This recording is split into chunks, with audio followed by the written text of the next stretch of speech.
Salamat, Remate. Hindi po kay Catherine Bernardo, ha. Sa Remate po. At sila po ay naglabas ng artikulo at defending the Manateros brothers. At ito yung laman ng kanilang artikulo. Ayon kay Remate Editor-in-Chief at National Press Club of the Philippines. Ibig sabihin, Press Club of the Philippines, NPC. Sabi dito, President Lydia Bueno, hindi laman na naturing interview kay Bantag ginabanat by Boss Dada at Coach Oli ng Remate Online. In fairness, in Fairlalu, banat by Boss Dada at Coach Oli ng Remate Online. So hindi ako lang nagki-claim yan. Kahit to National Press Club of the Philippines na si President Lydia Bueno, sinabi ho yan. Ang tungkol sa mga kasong kriminal na nakabinbin sa korte laban kay Bantag, hindi daw yun ang aming pinag-uusapan. Sa halip, nakatuon umano ang naturang interview sa illegal na droga, korupsyon at kahinaan sa pamamahala sa Bucor. Buti pa siya binasa. Si Secretary Rimulya hindi binasa. Idinagdag pa nito na hindi dapat i-contempt ang media men. Oy!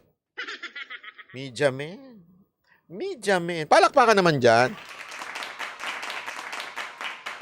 Na magsagawa lang ng interview bilang bahagi ng kanilang tungkulin.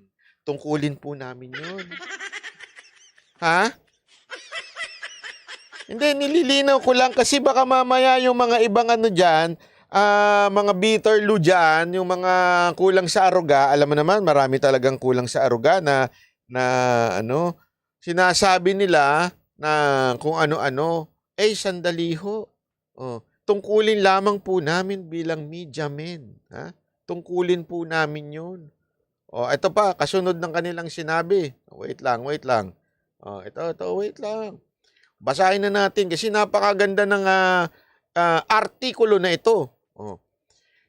Idinagdag pa nito na hindi rin dapat i-contempt ang media men. Naku po. Media men na naman.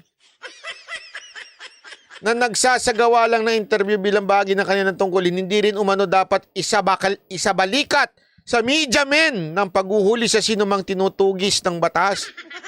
Ang pinatay ng mga armadong kanilang, sa madaling salita, hindi dapat itinuto na sa amin ibinibigay ang trabaho ng DOJ. Kinikilala rin umano ng NPC at Remate mga hakbangin ng gobyerno para ikalutas ng media killings, partikular na ang kaso ni Percy Lapid. Subalit, kailangan pa rin isaalang-alang ang kalayaan sa pamamahayag na ayon sa saligang batas. Remate and National Press Club of the Philippines, President Lydia Bueno, maraming salamat po sa inyong pagtatanggol sa aming bilang mga media men. Thank you very much, National Press Club of the Philippines, for that kind of statement in our house. Sabi siguro nung presidente nung si Lydia Bueno, ba't ko ba napagtanggol yun? English kinamatis. Hindi po, ganito lang po talaga ako. Actually, I'm a well-known person. I'm a well-educated person. Kutot mo, bye. Thank you very much, ha. Salamat, Catherine Bernardo. Ay, hindi pala. Ano pala? Si Catherine Bernardo kasi nasa harapan eh. Salamat po, President Lydia Bueno, ng National Press Club. Thank you very much for your kind consideration. Thank you for that acknowledging that we are part of your media men. Thank you very much. Palakpakan naman.